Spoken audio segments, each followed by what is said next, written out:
Can Republicans gain ground in deep blue Illinois? The state party is hoping a new leader can help turn things around. Tonight, new GOP chairman Bob Grogan gets to the point. From Chicago's very own, with WGN political editor Taman Bradley, this is The Point. Good evening. The Illinois Republican Party is headed into a crucial election season. Governor J.B. Pritzker wants to be the first Democrat in Illinois history to be reelected to a third term.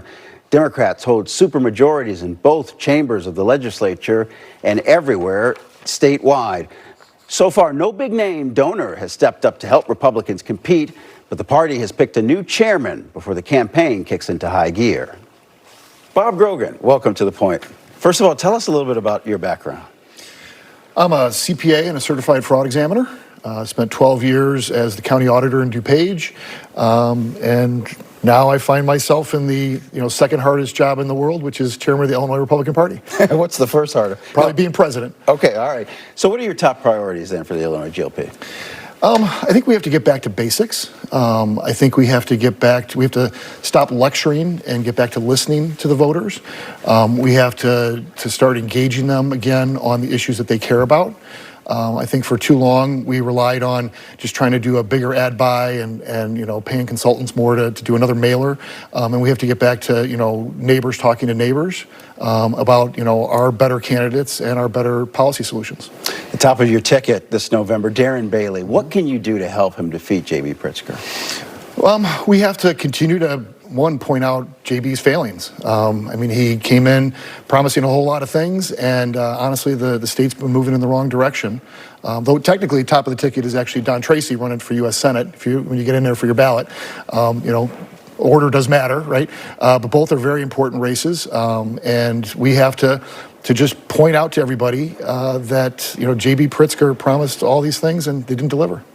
How do you help both of them in the suburbs? Can they play there? Oh, absolutely, absolutely. The suburbs have traditionally been Republican-leaning areas, and I think that they're poised to come back again.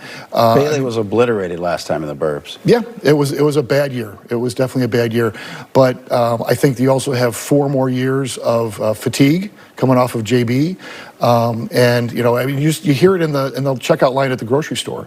They're just tired of JB. Are there some candidates down ballot that you're excited about? Oh, lots of candidates up and down. I was just down in Springfield, Frank Lesko for state senate. We have a really good chance of picking up that seat after a while. One of the big challenges we have is the Democrats have gerrymandered everything to the utmost degree. And so you do fight against, bad maps. And by the way, J.B. Pritzker came in promising originally to be supporting fair maps and then conveniently forgot about that promise. But there's lots of great candidates up and down. As you look ahead, as you continue to build the party, do you need to recruit more moderate candidates to play in some of these districts, given the demographics of Illinois? I think that every district is different, and you need to, and recruiting is a loaded word. I think we need to make sure that we have candidates that fit the districts that are running, and then the primary voters decide, what they think is the most appropriate. But the candidate that is prototypical for downstate will be different from the candidates prototypical in Oak Park. Your fundraising, how's that going? And was it a mistake to rely so much on Bruce Rauner and Ken Griffin? So I've only been in for like 4 weeks, so hopefully I haven't been judged on my fundraising so far. But yeah, when you rely on one check writer, that is, that over-reliance is never healthy for the system. Everybody has to be invested in, whether it's small dollars and medium-sized dollars. And I will tell you, when JB decides to leave and run in New Hampshire, which is, I think he's already making a lot of trips there, the Democrats will find out the same thing, that, relying on that one person writing big checks is probably an addiction that you're not going to be well served by. But how do you fill up your coffers? Obviously the party has really struggled to do that recently. Yeah, you have to do it, one donor at a time, and you have to give a good product. I believe it's kind of a little field of dreams. You build it, they will come. You can't just ask for money. You have to actually have a plan. You have to deliver on that plan, and then I believe that the donors will follow. You're promoting vote by mail and early voting. It's been in some of your email blasts. Do you believe in the integrity of those programs? I think that there's a lot of good work that goes into watching that stuff. I think that there is no system, and that includes Election Day, that is completely free from scrutiny, that you have to watch those things. But I will tell you, I'm a certified fraud examiner. It is riskier, the further you get away from people actually touching things, having that all those controls right there on Election Day. But they are a necessary part of the process. I mean, my mother-in-law in a nursing home or my daughter off at college, they have to vote by mail. So those are important things in order to assure turnout. But we actually have to be diligent to watch to make sure that everybody's treating them the right way. I ask about this because there's conflicting messages coming from the White House. And so let me ask you this. Do you support the Postal Service refusing to deliver mail ballots to states who don't turn over the voter rolls to the federal government? I guess Illinois gave a partial list, but it was redacted. I don't really know the specifics about that. I think that every element of the government should be invested in doing good ballot integrity, right? Fair elections is important to every element of government. That goes for the state of Illinois, the post office. I mean, everybody has a role to play, and everybody should be on the same page. It used to be a universal thing that, hey, fighting election fraud, I mean, that should not have a blue or a red tint to it. We should all be doing that. And you believe our elections are secure in Illinois?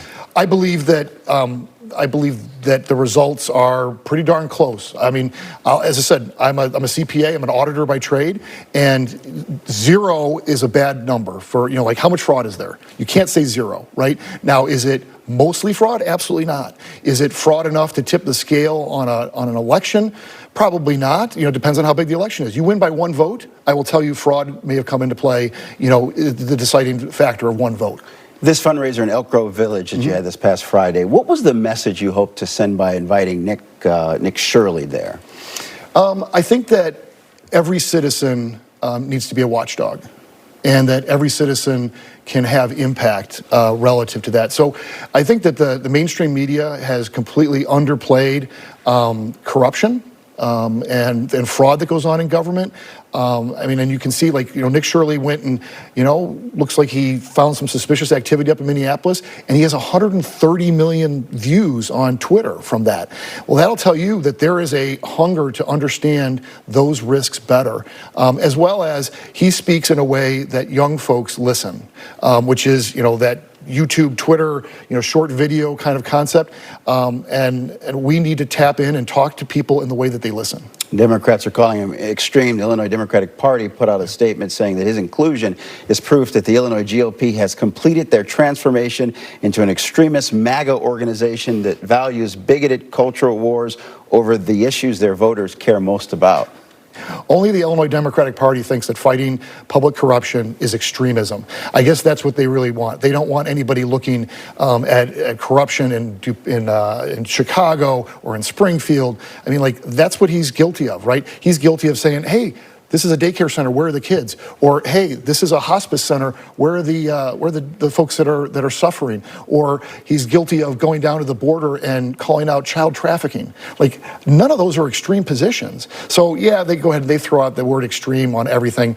Well, let's hear that about their radical left-wing people. Darren Bailey has called for a brigade of Nick Shirleys in the state of Illinois. Do you support that? Well, we need watchdogs at every level, right? We were just talking, you were asking about ballot integrity. We need poll watchers. We need election judges. We need people who show up at the city council meeting and who call elected officials to account and hold them accountable. And whether that's in the city of Chicago or in a town of 10 people. We need public people. Light shine in. The transparency is actually one of the most refreshing things and keeps our government operating well. Got about 30 seconds left. How will you measure success this November in your new role as the chairman? I think we didn't get to the supermajority status overnight, so it's not going to get dug out overnight. Success is, did we increase our capacity to touch voters, to streamline our communications, to actually talk to them about the issues that they care about? We're setting ourselves up for success, whether it's this November, 2 years, 4 years, 6 years. It's a long-term project. All right, Bob Grogan, nice to meet you. Thanks very much. Nice to meet you. All right. We're back in 60 seconds.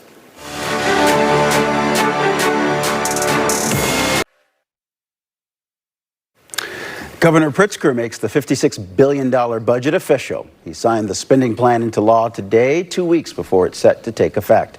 The governor touted the state's fiscal responsibility in the face of cuts from the Trump administration. Republicans criticized a series of taxes on social media companies, speculative markets, and fantasy sports as a drag on the working families in the state. George Cardenas is running for mayor. The Cook County Board of Review commissioner kicked off his campaign on the southwest side this morning. He joins a growing field of candidates who want to take Mayor Brandon Johnson's job. Cardenas says he'll make getting Chicago's financial house in order his top priority. As for the mayor, he has not announced his re-election plans, but frequently speaks like someone planning to run again. That included today when he met with the press, listing off a number of his accomplishments. He also told reporters he still has a little more left in him. And tonight, a tip of the hat to the star-studded list of performers who are making their way to Chicago this week for the grand opening of the Obama Presidential Center. The Obama Foundation announced today among those performing will be Bruce Springsteen, Stevie Wonder, Eddie Vedder, Common, John Legend, Jennifer Hudson, and more. The ceremony starts at 11 a.m. on Thursday, and we'll take you there live right here on WGN. And that is The Point. I'm Tamon Bradley. We're back with more news tonight at 9 o'clock. Don't forget about the forecasters on WGN+. Good night.